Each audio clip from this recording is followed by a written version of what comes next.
Hello बच्चों, कैसे हो आप सब लोग। होप सब लोग ठीक होंगे। मैं डॉक्टर एहसान अहमद करंटली जूनियर रेजिडेंट हूँ बॉन्डेड जीएमसी बुलंदशहर में, और मेरा एमबीबीएस पास आउट हूँ मैं आरएमएल आईएमएस लखनऊ से। तो बहुत सारे बच्चों का डाउट आ रहा था, बहुत सारे बच्चे परेशान थे काउंसलिंग को लेके कि काउंसलिंग बार बार एक्सटेंड होती जा रही है। तो किसी को भी परेशान होने की ज़रूरत नहीं है। देखिए, एक्सटेंड स्टेट की काउंसलिंग इसलिए डिले हो रही है क्योंकि ऑल इंडिया की काउंसलिंग डिले हो रही है, एक्सटेंड पे एक्सटेंड होती जा रही है। लेकिन आपको बिल्कुल भी टेंशन लेने की ज़रूरत नहीं है, क्योंकि आपका जो होना था वो तो हो गया। आपको एग्ज़ाम देना था, आपने एग्ज़ाम दे दिया, आपका रिजल्ट आ गया है, अब आपको रैंक भी मिल गया है। तो अब इस रैंक पे आपको जो कॉलेज अलॉट होना होगा वो होके रहेगा। कोई भी नया स्टूडेंट ना जुड़ेगा, और जो जिसका रिजल्ट आ गया है ना ही वो कम होगा। तो आप बिल्कुल भी परेशान मत होइए इन सब चीज़ों को लेके कि यार काउंसलिंग बहुत लेट हो रही है, क्या होगा क्या नहीं होगा। तो बिल्कुल भी परेशान मत होइए। अब कुछ चीज़ें आपको काउंसलिंग में, जब बात कर रहे हैं काउंसलिंग की, तो कुछ चीज़ें आपको काउंसलिंग में ध्यान रखना है। पहली बात तो इस काउंसलिंग में वो लोग बैठे हैं जो एमबीबीएस और बीडीएस में सीट्स लेना चाहते हैं।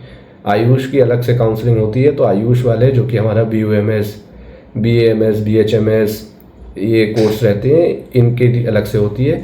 तो एमबीबीएस और बीडीएस वाले ही इस काउंसलिंग में बैठे हैं। अब आपको काउंसलिंग में सबसे पहले आपको एमबीबीएस के कॉलेज भरना है, अगर किसी को स्पेशली बीडीएस नहीं करना है तब। और उसके बाद आपको बीडीएस के सारे कॉलेज भरना है। उसमें भी सबसे पहले आपको गवर्नमेंट कॉलेजेस, फिर उसके बाद प्राइवेट कॉलेजेस। ठीक है, इसमें कोई भी गलती नहीं करना है आप सब लोगों को। तो ये आपका पैटर्न रहेगा आपकी काउंसलिंग करने का कि कैसे आपको क्या करना है। ठीक है, और ज़्यादा मत सोचिए काउंसलिंग के बारे में। ठीक है, ये एमबीबीएस ही है आपका, और एमबीबीएस अच्छे कॉलेज से होना चाहिए। मैटर करता है, लेकिन बहुत ज़्यादा मैटर नहीं करता है। ठीक है, ऐसा नहीं है कि आपसे काउंसलिंग में एक आध कॉलेज ऊपर नीचे हो गया तो ये बहुत बड़ा ब्लंडर हो गया आपसे, उतना कोई फ़र्क नहीं पड़ता है। ठीक है, लेकिन गलती नहीं होना चाहिए। अगर इनकेस किसी से हो गया, मतलब इसको बहुत ज़्यादा कॉम्प्लिकेटेड मत बनाओ इस चीज़ को, ये बहुत सिंपल सी चीज़ है। और अगर आपसे नहीं हो रहा है, आपको लग रहा है, तो आप किसी से भी काउंसलिंग करा सकते हैं। बहुत सारे लोग काउंसलिंग करते हैं, आप उनसे काउंसलिंग करा सकते हैं। बस ये कुछ चीज़ें याद रखें कि एमबीबीएस पहले करना है, फिर बीडीएस, फिर गवर्नमेंट की सबसे पहले करना है, उसके बाद प्राइवेट कॉलेजेस की। इस तरीके के ये प्रोसीजर रहते हैं उसमें। तो मेरे टाइम पे, जब मैं 19 बैच से हूँ, 2019 में मेरा नीट क्वालिफाई हुआ था, तो उस टाइम भी मतलब मैंने तो बहुत ज़्यादा नहीं सोचा था, बस काउंसलिंग करता जा रहा था। बस हाँ, कुछ चीज़ों का ध्यान रखना है।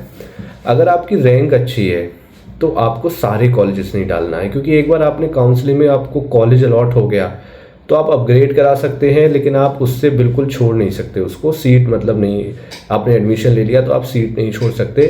कुछ जगह आपने अपग्रेड भी करा लिया, मान लीजिए आपको स्टेट से आपको कोई कॉलेज मिल गया, और फिर आपने उसमें एडमिशन ले लिया, उसके बाद ऑल इंडिया के मॉपअप में आपको कोई कॉलेज मिल गया, तो कुछ कॉलेजेस आपके डॉक्यूमेंट्स नहीं देते हैं। ठीक है, तो इन सब चीज़ों का ख्याल रखना है, ये गलतियां नहीं करना है। अगर आपकी रैंक अच्छी है, आपको पता है कि आपको एक पर्टिकुलर कॉलेज मिल जाएगा। फॉर एग्जांपल, आप यूपी से हैं, आपको पता है आपको केजीएमयू या आरएमएल कॉलेज मिल जाएगा।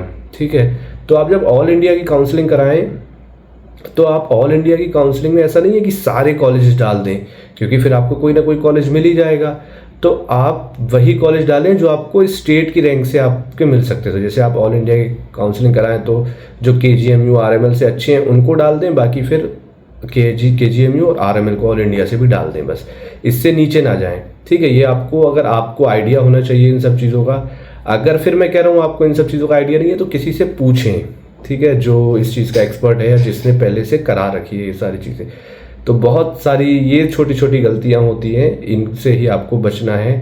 ठीक है, क्योंकि बहुत सारे इंस्टीट्यूट में ऐसा होता है कि एक बार आपने एडमिशन ले लिया तो वो ईजिली आपके डॉक्यूमेंट्स नहीं देते हैं, क्योंकि अगर वो आपको डॉक्यूमेंट्स दे देंगे, मॉपअप राउंड चल रहा है, तो आपने तो कहीं जाके एडमिशन ले लिया, तो उस पर्टिकुलर कॉलेज में तो वो सीट एक वैकेंट रह जाएगी पूरी साल के लिए, वो उनका तो ख़राब हो जाएगा। तो इसलिए वो नहीं देते हैं। तो वो भी अपनी जगह ठीक है, लेकिन आपका लॉस हो जाता है इस चक्कर में। तो ऐसी गलती ना करें। ठीक है, आपकी रैंक अच्छी है तो आपको वही कॉलेज डालना है ऑल इंडिया काउंसलिंग से, जो आपको मिल जाए तो आप वो ले लें। ऐसा नहीं है कि आपने 100 के 100 कॉलेज डाल दिया। ऑब्वियसली आपकी रैंक अच्छी है, आपको कुछ ना कुछ मिल जाएगा, तो फिर आपको वहाँ एडमिशन ले लिया आपने, तो फिर दिक्कत होगी, फिर आप अपग्रेड कराने में उतनी आसानी से नहीं होता है कहीं ना कहीं। ठीक है। तो ये अगर आपकी रैंक जैसे मान लीजिए ऑल इंडिया मतलब 30,000 रुपये आपको कॉलेज मिल रहा है इस साल, ठीक है, ऑल इंडिया से आपको 30,000 रुपये मिल जाएगा। आपकी स्टेट में भी पता है आपको कि जैसे यूपी में होता है जो ऑल इंडिया की कट ऑफ होती है, वही ऑलमोस्ट स्टेट की भी कट ऑफ होती है। तो 30,000 मान लीजिए, 30,000 रैंक पे, 30,000 रैंक पे हमें ऑल इंडिया में कॉलेज मिल रहा है। अब हमारी रैंक है 34,000 35,000, तब ऐसी कंडीशन में हम सारे कॉलेजेस डालेंगे, चाहे वो स्टेट के हों चाहे वो ऑल इंडिया के हों। ऐसे ही हम स्टेट काउंसलिंग में भी सारे कॉलेजेस डालेंगे, ठीक है। तो ताकि हमें कोई सा भी मिल जाए, हम कोई सा भी ले लेंगे। लेकिन ये गलती जब हमारी रैंक अच्छी है तब हमें ये गलती नहीं करना है, ठीक है। इन्हीं सारी कुछ चीज़ों का ध्यान रखना है। और अगर थोड़ा बहुत ऊपर नीचे मान लीजिए आपको RML की जगह GSBM मिल गया, GSBM की जगह आपको मेरठ मिल गया, लाला लाजपत LLRM, तो आपको इनमें परेशान नहीं होना। MBBS ही है 5 साल, ये एक तरीके का आपका आज के टाइम पे आपके PG जैसे कि ज़रूरी हो गया है। तो फिर ये भी अपने आप में अच्छे कॉलेज हैं, तो इतना परेशान होने की ज़रूरत नहीं है। जो भी कॉलेज मिल रहा है अब आपने का सिलेक्शन हो गया है, मज़ा करिए, ज़्यादा मत सोचिए। अगर आपसे ये चीज़ें नहीं होती हैं तो आप जो इस चीज़ का एक्सपर्ट है काउंसलिंग का, उससे काउंसलिंग कराइए। हमारी टीम भी करती है, मैं बिल्कुल नहीं कह रहा हूँ कि हमारी टीम से कराइए, ठीक है। आपको जो भी हो, जो भी आपका कोई सीनियर हो, आपके घर में हो, आपके ख़ानदान में हो, जिसने कभी किया हो या कोई भी ऐसा कराता हो, उसकी आप हेल्प ले सकते हैं। लेकिन आपसे गलती ना हो, क्योंकि आपकी बहुत सालों की मेहनत है, ये वेस्ट नहीं जाना चाहिए, ठीक है। बाकी मज़ा करिए, परेशान मत होइए बिल्कुल भी यार, अब तो जो होना था हो गया। Okay, bye.